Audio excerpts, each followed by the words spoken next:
हो जवाब पूरा हो तो आप उसको आपने अभी लेक्चर में किया कि ये जो डायलेक्टिक्स मटीरियल है हमें जज्बाती मादिया उसका जो प्रोसेस है वो चल रहा है, रुकता नहीं है, जा रहा है, चलता रहेगा। दुनिया कोई पावर को रोक नहीं सकती। अब ये जो और जो हम जो समझते हैं कि जो आलात पैदावार होते हैं, आलात पैदावार के मुताबिक माशरा जो है तरक्की करता है। जिस किस्म के आलात पैदावार उस किस्म का माशरा होगा।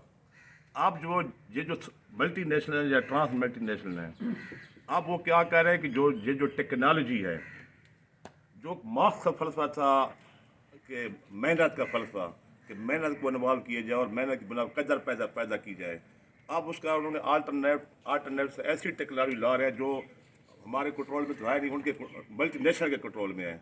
मसलन आज का आ रहे हैं कि आर्टिफिशियल इंटेलिजेंस उसका दौर लेके आ रहे हैं। बच्चे का जो रोबोट काम करेंगे सब चीज़ को, उसको सारा कुछ होगा। जो मेहनत करे इंसान की जो मेहनत है उसको वो मेहनत कर रहे हैं जो मार्क्स ने कहा था। अब उन हालात में जो आर्टिफिशियल इंटेलिजेंस की रूलिंग आएगी दुनिया में और हमारे माशरे में भी आएगी, तो उस वक्त जो है जो हमारा मार्क्स की जो थीसिस है, जिस पे थीसिस जो हम एंटी थीसिस कहते हैं, उसका क्या रोल होगा? ठीक है। बिल्कुल सिंपल सा जवाब है कि आर्टिफिशियल इंटेलिजेंस के ज़रिए न क्लार्क की ज़रूरत है, न मैकेनिक की ज़रूरत है। ठीक है, हर चीज़ जो है वो फटाफट हो जाएगी।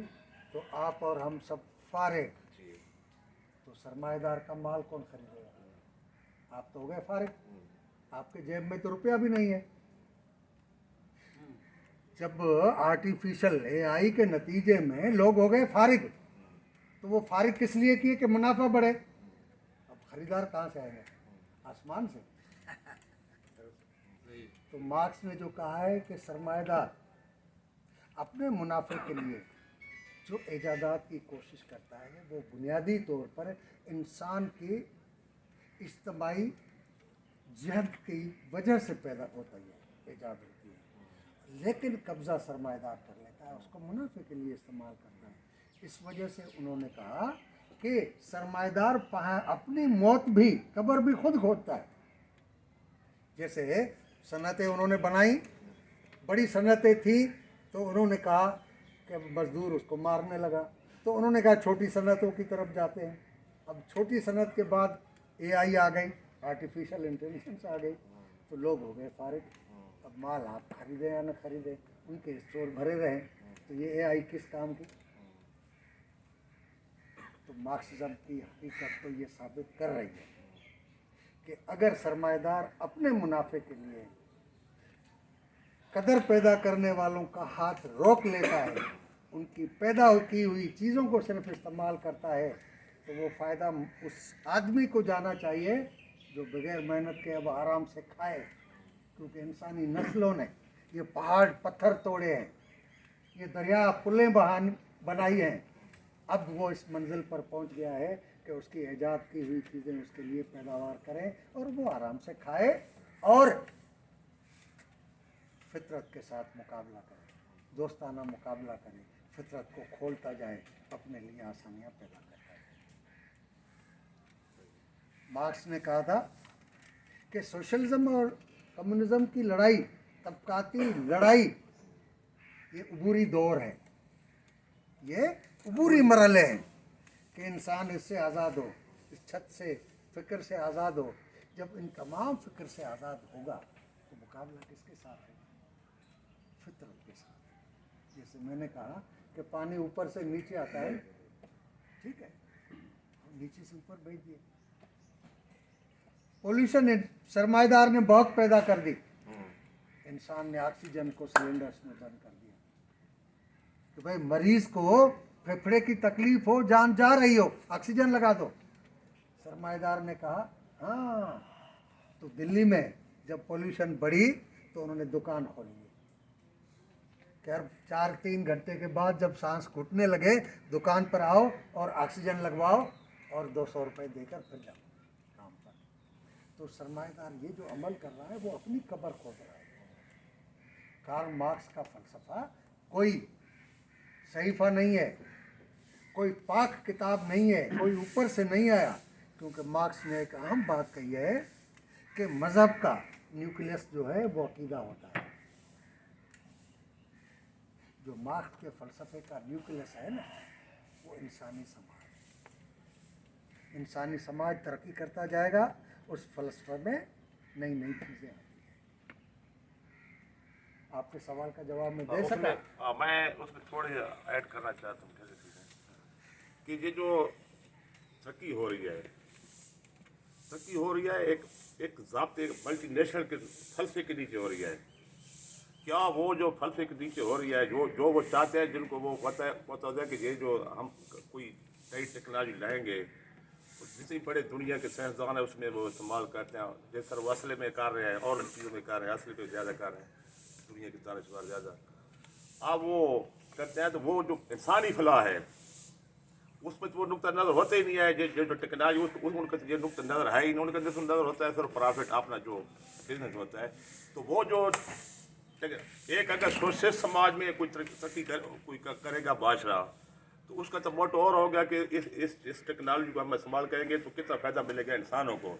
वो तो इस नजरिए पे काम ही नहीं करते कि इसमें कितनी वो तो कहते हैं कि इसमें किसी बर्बादी होगी इंसानों की। वो तो सिर्फ प्रॉफिट पे नजर रखते हैं, इंसान की फलाह को आपने जो नजर ही नहीं पहला रखते। सवाल जो रखा उसमें एक चीज़ ज़रूरी है जो मैं आपके बाद वाले हिस्से पर ज़्यादा बोल गया।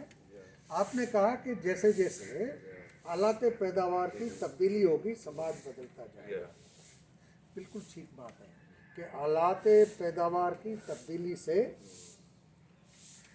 इंसान की समाजी ख्यालात बदलते रहते हैं। लेकिन एक बात ज़रूरी है कि ये आलाते पैदावार अगर कदर पैदा कर रहे हैं और वो इजाफी कदर है, तो फिर कितनी भी नई नई ईजादात करें, मार्क्सिज्म का फ़लसफ़ा नहीं जुटला सकते। झगड़ दूरी है, बात तो वहीं से शुरू होती है। मार्क्स ने कहा था कि 3 तजाद हैं जो बड़ी एक ख़तरनाक पॉइंट तक पहुँच चुके हैं। पहला, इंसान और इंसान के दरमियान तजाद। दूसरा, इंसान और इंसानी समाज के दरमियान तजाद। तीसरा, इंसान और फितरत के दरमियान तजाद। मार्क्स कह रहा है कि ये तीनों तजाद क्यों पैदा हुए हैं? मुनाफे की लालच। एक बंदा जिसको रोज़गार नहीं है, बच्चों की कफालत के लिए कुछ भी नहीं है, वो बंदा इंसान का दुश्मन हो जाता है। ये आपने सुना होगा ना, किराएकश कातिल। आपने ये देखा कि 1988 में किस तरह 270 लोगों को गोलियों से छलनी कर दिया हैदराबाद में, याद है ना आपको? क्यों? कि इलेक्शन मुलतवी कराना था।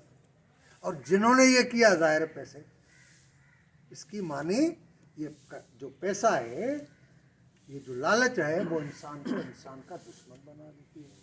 तो मार्क्स कह रहा है कि जब तक तबकाती मसला हल नहीं होगा, ज़राए पैदावार इंसान की इज्तमाई मिल्कियत नहीं बनते, तब तक ये तजाद हल नहीं होगा। दूसरा कि इंसान आज केमिकल दूध बेच रहा है, पता है कि मेरे बच्चों की तरह सब बच्चे मैं मार रहा हूँ। दवा, लाइफ सेविंग ड्रग, उसमें पोटेंसी होनी चाहिए 100 मिलीग्राम की, डाल देते हैं 10 मिलीग्राम। यानी इंसान इस मुनाफे की लालच में इतना दूर चला गया है कि समाज का दुश्मन बन गया है और इंसान फितरत का दुश्मन हो गया है। क्यों? ये सारा सनतों का फजला क्यों दरियाओं में फेंका जाता है? क्यों समंदर में फेंका जाता है? एक छोटा सा आला लगना है। मैं जर्मनी गया, फ्रैंकफर्ट में किसी दोस्त के पास ठहरा। घर से निकलते ही बाहर जैसे जाते थे तो एक ऐसे पाइप गुजरता था। मैंने उनसे कहा कि ये किसका पाइप है जो ये बीच सड़क में से गुजर रहा है? तो उन्होंने कहा इधर कोयला पड़ा हुआ है गोदाम में, और ये पाइप उस कोयले को उठाकर इधर डालता है पावर प्लांट में, उससे पावर बनता है। मैंने कहा यार यहाँ तो धुआं ही नहीं निकल रहा। तो उन्होंने कहा कि इसमें आला लगा हुआ है जो कार्बन को वहीं से गिरा देता है, फिजा में नहीं जाती। उस छोटे से खर्च से बचने के लिए फितरत को तबाह कर रहे हैं। اور یہ جو کہا جا رہا ہے کہ دنیا میں پولوشن اتنی بڑھ چکی ہے. اب امریکہ میں ایک بندے نے کتاب لکھی ہے جس میں کہا ہے کہ فضا کی آلودگی صنعتی فضلے سے تو ہوئی ہے، لیکن جو بھیانک شکل اختیار کی ہے اس کی وجہ یہ ہے کہ امریکہ نے ایٹمی تجربات فضا میں کیے، سمندر کے تہوں میں نیچے ایٹمی دھماکے کیے، تجربات کیے، جس کے نتیجے میں یہ سب کچھ آلودہ ہوا ہے. کیوں؟ منافع کی لالچ، قبضے کی لالچ میں، دولت کی لالچ میں. تو اس وجہ سے مارکس نے کہا کہ یہ تینوں تضاد جب تک حل نہیں ہوتے انسانیت بربادی کی طرف جائے گی، اور اس کے لیے ضروری ہے کہ آپ کو سوشلسٹ انقلاب کرنا ہوگا. آپ ایک انٹرنیشنل سوال کرتے ہیں. نہیں بس